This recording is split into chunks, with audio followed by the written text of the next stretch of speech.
Hello student, इस video में हम बात करेंगे डीसीए। ठीक है, डीसीए आईटी ट्रेंड में जितने भी आपके यूनिट 1 से लेके यूनिट 5 तक के जितने भी इम्पोर्टेंट क्वेश्चन हैं वो सभी इम्पोर्टेंट क्वेश्चन को मैं यहाँ पर इस वीडियो पर लेकर आया हूँ। ठीक है, सिर्फ ओनली डीसीए में, जहाँ पीजीडीसीए में जहाँ से स्टार्ट होंगे मैं बता दूंगा कि इस यूनिट से पीजीडीसीए के भी इम्पोर्टेंट क्वेश्चन है और डीसीए के भी, लेकिन अभी ओनली डीसीए के इम्पोर्टेंट क्वेश्चन हैं। ठीक, जिसमें आपका पहला क्वेश्चन रहेगा यूनिट नंबर 1 का। कौन सी यूनिट का? यूनिट 1 का। यूनिट 1 में आपका पहला क्वेश्चन है मल्टीमीडिया क्या है। मल्टीमीडिया क्या है? मल्टीमीडिया के कंपोनेंट, मल्टीमीडिया के कंपोनेंट्स और एलिमेंट के बारे में समझाइए। और एलिमेंट के बारे में समझाइए। ये आपका पहला क्वेश्चन रहेगा। कौन सी यूनिट का है ये? यूनिट नंबर 1 है और डीसीए का है। ठीक, तो बात करते हैं इसी क्वेश्चन की। मल्टीमीडिया क्या होता है? मल्टीमीडिया जो आपका है ये दो शब्दों से मिलकर बना होता है। कितने शब्दों से? मल्टीमीडिया का अर्थ है ये मल्टीमीडिया दो शब्दों से मिलकर बना है। कितने शब्दों से? दो शब्दों से। पहला कौन सा होता है? मल्टी, और दूसरा होता है आपका मीडिया, जिसमें मल्टी का अर्थ होता है अनेक और मीडिया का मतलब क्या होता है? साधन। ठीक, अर्थात मल्टीमीडिया अनेक साधनों का क्या होता है? समूह होता है। उसे ही क्या बोला जाता है? मल्टीमीडिया। जैसे मल्टीमीडिया में जो आपके टेक्स्ट होते हैं, इसी में आपका ऑडियो, इसी में वीडियो, यहीं पे आपका आएगा साउंड, एनिमेशन, और क्या होता है इसी में? Text, audio, video, sound, animation, और एक और होता है जो है आपका इमेज। तो इन सब के समूह या इन सब से मिलकर क्या होता है? मल्टीमीडिया बना होता है। मल्टीमीडिया दो शब्दों से मिलकर बना होता है, जिसमें मल्टी का अर्थ होता है अनेक और मीडिया का अर्थ होता है क्या? साधन। अर्थात अनेकों साधनों के समूह को क्या बोला जाता है? मल्टीमीडिया कहा जाता है। जैसे इसमें एग्जाम्पल है text, audio, video, sound, animation और इमेज आदि के समूह को ही क्या बोलते हैं? मल्टीमीडिया कहा जाता है। अब जो मल्टीमीडिया होता है इसका उपयोग विज्ञापन मतलब एडवर्टाइजमेंट, बिजनेस, एजुकेशन आदि के लिए मल्टीमीडिया का ही उपयोग किया जाता है। ठीक, अब इसी में जो मल्टीमीडिया होता है वो यूजर इंटरेक्शन मतलब यूजर के आकर्षण को क्या करता है? बढ़ाता है। यूजर के उपयोगकर्ता के आकर्षण को मल्टीमीडिया क्या करता है? बढ़ाता है। ठीक है, अब बात करते हैं इसमें मल्टीमीडिया के कंपोनेंट और एलिमेंट के बारे में, जिसमें पहला कंपोनेंट आपका रहता है टेक्स्ट। टेक्स्ट क्या होता है? विभिन्न प्रकार के टेक्स्ट जो होता है वो विभिन्न प्रकार के कैरेक्टर का क्या होता है? समूह होता है। आप इस टेक्स्ट की मदद से जो प्रेजेंटेशन बनाते हैं तो सब में आपको टेक्स्ट की ही आवश्यकता पड़ती है। ठीक है, अब इसी में आपके टेक्स्ट भी कई प्रकार के होते हैं। जैसे पहला आपका कौन सा होता है? सामान्य टेक्स्ट, या आप इसी को बोल सकते हैं प्लेन टेक्स्ट या नॉर्मल टेक्स्ट। इसी में दूसरा होता है आपका DOC टेक्स्ट मतलब फॉर्मेट टेक्स्ट। तीसरा RTF टेक्स्ट। चौथा होता है .PDF टेक्स्ट। तो इनको मैं शॉर्ट में जल्दी बता दे रहा हूं क्योंकि अपन को पूरी यूनिट के इंपॉर्टेंट क्वेश्चन इसी वीडियो में जानने हैं। ठीक है, तो इसमें सामान्य टेक्स्ट वह टेक्स्ट होता है जो आप नोटपैड में टाइप करते हैं। नोटपैड का एक्सटेंशन कोड .txt होता है। नोटपैड में आप किसी भी प्रकार के जैसे बोल्ड, इटैलिक, अंडरलाइन ये सब की क्वालिटी नोटपैड एप्लीकेशन सॉफ्टवेयर में नहीं होती है। इसी कारण से इसे सामान्य टेक्स्ट या नॉर्मल टेक्स्ट या प्लेन टेक्स्ट कहा जाता है। ठीक, .doc ये क्या होता है? डॉक्यूमेंट टेक्स्ट मतलब जो डेटा आप MS वर्ड में टाइप करते हैं उसे .doc टेक्स्ट कहते हैं। इसमें आप डेटा को बोल्ड, इटैलिक, अंडरलाइन तमाम प्रकार की फॉर्मेटिंग आसानी से कर सकते हैं, तो उसी को बोला जाता है .doc टेक्स्ट। और जो MS वर्ड का एक्सटेंशन कोड होता है वो .doc या फिर .docx होता है, ठीक है। इसके बाद RTF टेक्स्ट, ये RTF का सबसे पहले फुल फॉर्म, तो इसका फुल फॉर्म होता है रिच टेक्स्ट फॉर्मेट। क्या होता है? रिच टेक्स्ट फॉर्मेट होता है RTF का फुल फॉर्म। इसके साथ साथ अब यदि ये जो RTF होता है ये आपके वर्ड पैड का क्या होता है? एक्सटेंशन कोड होता है। इसमें भी आप किसी भी प्रकार के कोई डेटा को टाइप करते हैं तो उसमें भी फॉर्मेटिंग करते हैं, लेकिन MS वर्ड से ज्यादा फॉर्मेटिंग आप नहीं कर सकते। मतलब MS वर्ड एप्लीकेशन सॉफ्टवेयर के अंदर आप तमाम प्रकार की फॉर्मेटिंग कर सकते हैं, लेकिन वर्ड पैड में उन सभी फॉर्मेटिंग को नहीं कर सकते। जैसे मैंने बोला कि आपका एक लाइन यहाँ पे क्या लिखा है? टेक्स्ट लिखा है, तो यही एक लाइन में से किसी एक वर्ड को यदि मैं सिलेक्ट करके कॉपी करता हूँ, क्या करते हैं? कॉपी करते हैं, तो ये वर्ड पैड में एक वर्ड कॉपी ना होके पूरी की पूरी एक लाइन कॉपी हो जाती है, ठीक है ना। लेकिन MS वर्ड में यदि आप किसी लाइन में से एक वर्ड को सिलेक्ट करके उसे कॉपी करते हैं तो वहां पर एक ही वर्ड कॉपी होता है, ना कि पूरी लाइन कॉपी होती है, ठीक। इसके बाद अगला है .pdf टेक्स्ट। इसका सबसे पहले इसका पूरा नाम होता है पोर्टेबल डॉक्यूमेंट फॉर्मेट। किसका होता है? PDF का पूरा नाम पोर्टेबल डॉक्यूमेंट फॉर्मेट होता है।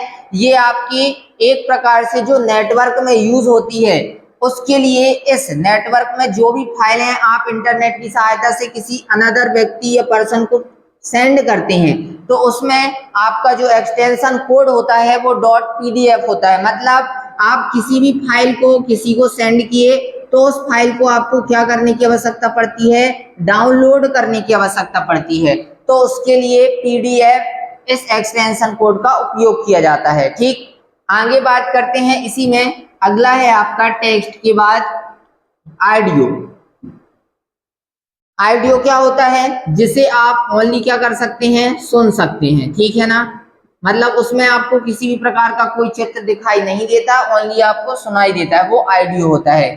वीडियो क्या होता है? जिसमें आपको जो भी वीडियो दिखाई, मतलब जो चल रहा है वो भी दिखेगा और आपको सुनाई भी देता है, वो आपका वीडियो कहलाता है, ठीक। फिर इसी में अगला आपका क्या रहेगा? साउंड। साउंड मतलब आवाज होती है, ठीक।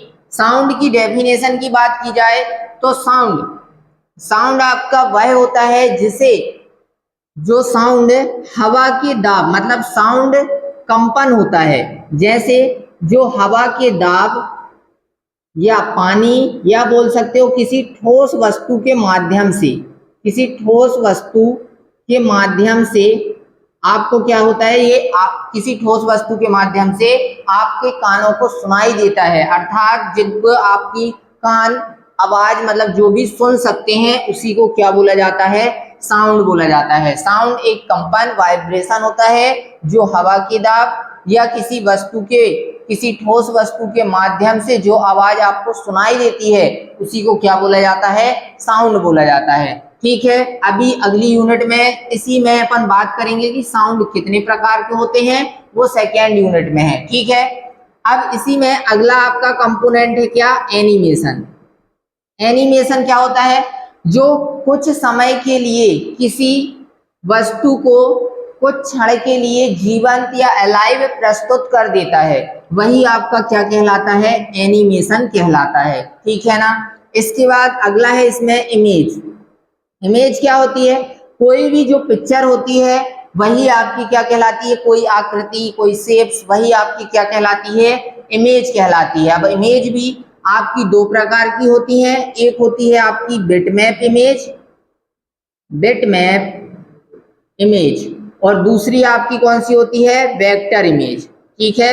अब बिटमैप इमेज क्या होती है? ये पिक्सल से मिलकर बनती है, ये आपकी स्ट्रेट लाइन, कर्व, नोड से मिलकर बनती है, ये क्या कहलाती है? आपकी वेक्टर इमेज। अर्थात बिटमैप इमेज को आप जूम करते हैं तो वो पिक्सलेट हो जाती है, वेक्टर इमेज को जूम करने पर वह फटती नहीं, मतलब पिक्सलेट नहीं होती है, ठीक। तो इस प्रकार मैंने आपको पहला क्वेश्चन बताया। अब बात करते हैं इसी यूनिट के दूसरे क्वेश्चन की।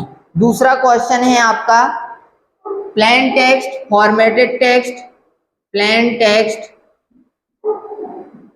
Formatted text, formatted text, RTF तथा एचटीएमएल टेक्स्ट के कॉन्सेप्ट को समझाइए। एचटीएमएल टेक्स्ट के कॉन्सेप्ट को समझाइए। ये आपका दूसरा क्वेश्चन है इसी में, ठीक है। इसके बाद इसी में आपका तीसरा क्वेश्चन, मैं आपको क्वेश्चन बता दे रहा हूं क्योंकि वीडियो अत्यधिक क्या हो जाएगी, बड़ी हो जाएगी, ठीक है।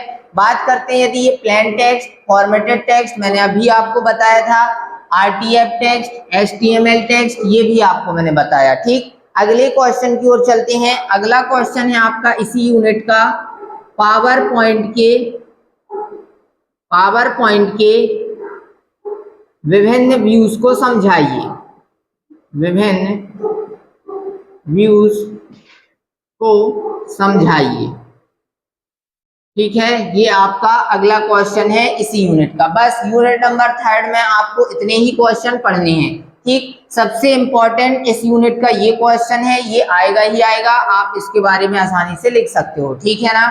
इसके बाद बात करते हैं सेकेंड यूनिट की, ठीक। एक मिनट,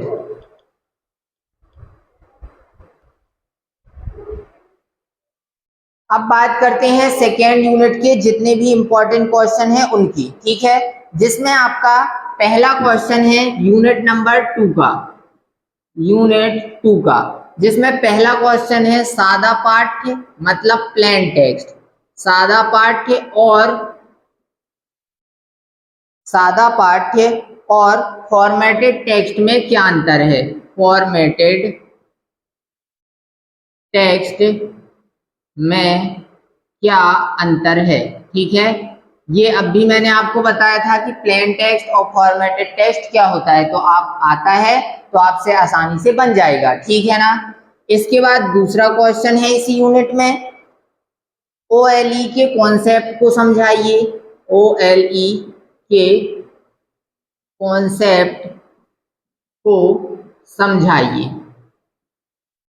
ठीक। ज्यादा आपको क्वेश्चन रहेंगे ही नहीं, आप इन्हीं इंपॉर्टेंट हर यूनिट से मैं 4, 5, 3, 2 इतने ही क्वेश्चन इंपॉर्टेंट बताने वाला हूं। तो आपको इतने ही क्वेश्चन अच्छे से पढ़ लेना है, अच्छे से उनको समझ लेना है, बाकी इन्हीं से आने के ज्यादा चांसेस रहेंगे, ठीक। अगला क्वेश्चन इसी यूनिट में है मोनो एवं स्टीरियो साउंड में क्या अंतर है।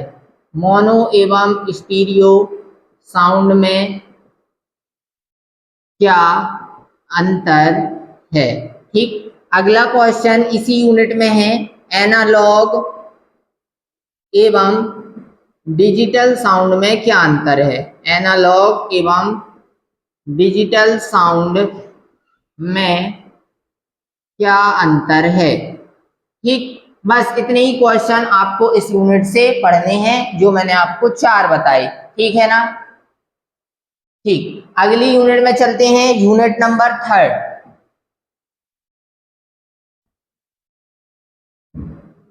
यूनिट नंबर 3 में मैंने पहले ही आपसे बताया था कि DCA के क्वेश्चन अभी तक के इंपॉर्टेंट थे, लेकिन बात यूनिट नंबर 3 की है। तो यूनिट नंबर 3 में DCA के लिए भी रहेंगे और PGDCA के लिए भी रहेंगे, ठीक है ना।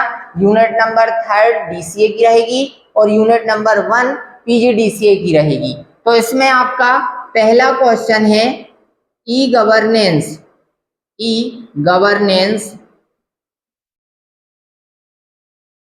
तथा ई गवर्नमेंट में क्या अंतर है। ई गवर्नमेंट में क्या अंतर है। अच्छा, ई गवर्नेंस तथा ई गवर्नमेंट क्या होता है ये मैंने आपको पहले ही वीडियो बना दिया है। आप उस वीडियो पर जा करके मेरे चैनल की प्लेलिस्ट में जा करके आप देख लेना, ये वीडियो आपको वहां पर मिल जाएगा, ठीक है। और नहीं आपको मिलता तो आप कमेंट करके बता देना, मैं आपको वो वीडियो प्रोवाइड करा दूंगा, ठीक है, बता दूंगा कहाँ पर है, ठीक। बात करते हैं दी ई गवर्नेंट और ई गवर्नमेंट की, ई गवर्नेंस और ई गवर्नमेंट की। तो ई गवर्नमेंट का मतलब होता है कि जो भी सरकार द्वारा जो भी सेवाएं या जानकारी होती हैं, जो भी सेवाएं या जानकारी होती हैं उनको इंटरनेट या फिर बोल सकते हो कि डिजिटल सुविधा के द्वारा, डिजिटल डिवाइस के द्वारा लोगों तक पहुंचाना। मतलब कि जैसे बिजनेसमैन होते हैं, नागरिक हैं, या फिर जो सरकारी कर्मचारी या सरकारी दफ्तर में विभाग होता है, वहां तक उन जानकारियों को पहुंचाना, वो क्या कहलाता है? ई गवर्नमेंट कहलाता है। जैसे रेलवे की भर्ती होती है, बैंक वगैरह की, तो ये सरकार द्वारा पहले लागू की जाती है, तब जाके आप इनको क्या कर पाते हैं, ये नागरिकों तक पहुंचती है, फिर नागरिक इनका लाभ उठा पाते हैं। तो ये काम पहले सरकार का होता है, तब जाके नागरिकों के पास ये जानकारी क्या होती है? पहुंच पाती है। ठीक है ना। और बात ई गवर्नेंस की है, तो ई गवर्नमेंट जो सरकार द्वारा जो भी सेवाएं या योजनाएं होती हैं, उनको आप उन कार्यों को ऑनलाइन तरीके से करते हैं, तो वही आपका क्या कहलाता है? ई गवर्नेंस कहलाता है। ठीक है। अब बात करते हैं इसी में अगले क्वेश्चन की, जो इसी यूनिट का रहेगा, आपकी थर्ड यूनिट का सेकेंड क्वेश्चन। इसमें आपका अगला क्वेश्चन है ई गवर्नेंस के लाभ तथा हानि। ये भी मैंने आपको पहले ही बता दिया है, आप देख लेना। तीसरा क्वेश्चन है आपका साइबर क्राइम क्या है। ठीक है, साइबर क्राइम क्या है। फिर आपका चौथा क्वेश्चन है निम्नलिखित पर टिप्पणी लिखिए, निम्न पर टिप्पणी लिखिए।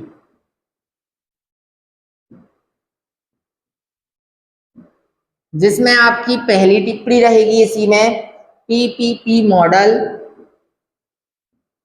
ये भी मैंने आपको बता दिया है, पीपीपी मॉडल। इसी में दूसरा रहेगा वॉर्म्स, तीसरा रहेगा आपका ट्रोजन हॉर्स, चौथा रहेगा स्पैमिंग, पांचवा रहेगा स्पाईवेयर। ठीक, इसी में आपका छठवा रहेगा डॉस अटैक। ठीक है, और इसी में अगला आप ले लेते हैं इसी में वायरस। बस इतने आपको ये दो लाइन में आपको इनकी डेफिनेशन बस बतानी है, जो मैंने आपको बता दिया है, आप वीडियो पर जाकर के देख लेना। ठीक है, अगला इसी यूनिट का, बस इतने ही आपको इस यूनिट के इतने ही क्वेश्चन है। ठीक है ना। बस आप अगली यूनिट में चलते हैं।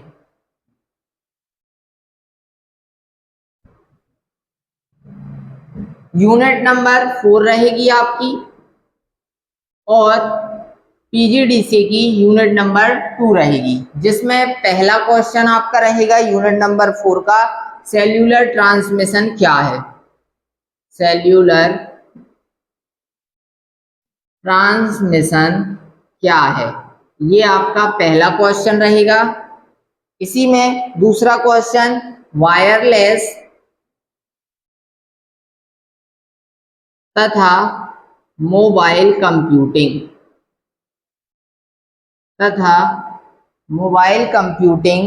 के बारे में समझाइए, ये आपका दूसरा क्वेश्चन रहेगा। वायरलेस तथा मोबाइल कंप्यूटिंग के बारे में समझाइए। फिर इसके बाद तीसरा क्वेश्चन हैंड ऑफ के बारे में समझाइए, हैंड ऑफ के बारे में समझाइए। ठीक, फिर इसके बाद चौथा क्वेश्चन इसी यूनिट का, बेस स्टेशन से आप क्या समझते हैं। बेस स्टेशन से आप क्या समझते हैं। और अगला इसी में लास्ट क्वेश्चन इस यूनिट का, रेडियो फ्रिक्वेंसी।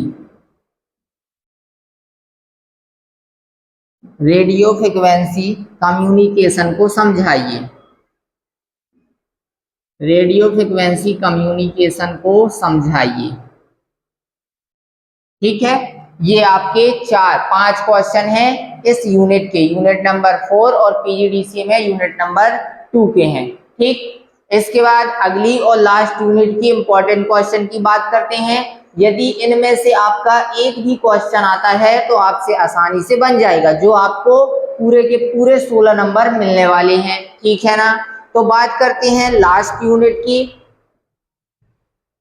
यूनिट 5 रहेगी डीसीए में और यूनिट नंबर 3 रहेगी किसमें, पीजीडीसीए में। सॉरी, यूनिट नंबर पीजीडीसीए में आपकी रहेगी 4th यूनिट। कौन सी रहेगी, 4th यूनिट, क्योंकि पीजीडीसीए में ई कॉमर्स है 2nd यूनिट में, इसीलिए। इसमें पहले क्वेश्चन की बात करते हैं, जो आपको पढ़ना है एआई क्या है। ठीक है, ये आपका पहला क्वेश्चन।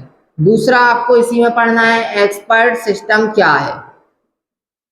एक्सपर्ट सिस्टम क्या है और इसकी आवश्यकता क्यों पड़ी। ठीक है, और तीसरा क्लाउड कंप्यूटिंग क्या है। बस आपको इतने ही इस यूनिट में पढ़ना है। एआई क्या है, एक्सपर्ट सिस्टम की आवश्यकता क्यों पड़ी, क्लाउड कंप्यूटिंग क्या है। बस आपको इस यूनिट के ये 3 ही क्वेश्चन पढ़ के जाने हैं पेपर पर। ठीक है ना, बस। तो मैं इस वीडियो को यहीं फिनिश करता हूँ। वीडियो आपको पसंद आए तो वीडियो को लाइक करें और चैनल को सब्सक्राइब करें। धन्यवाद।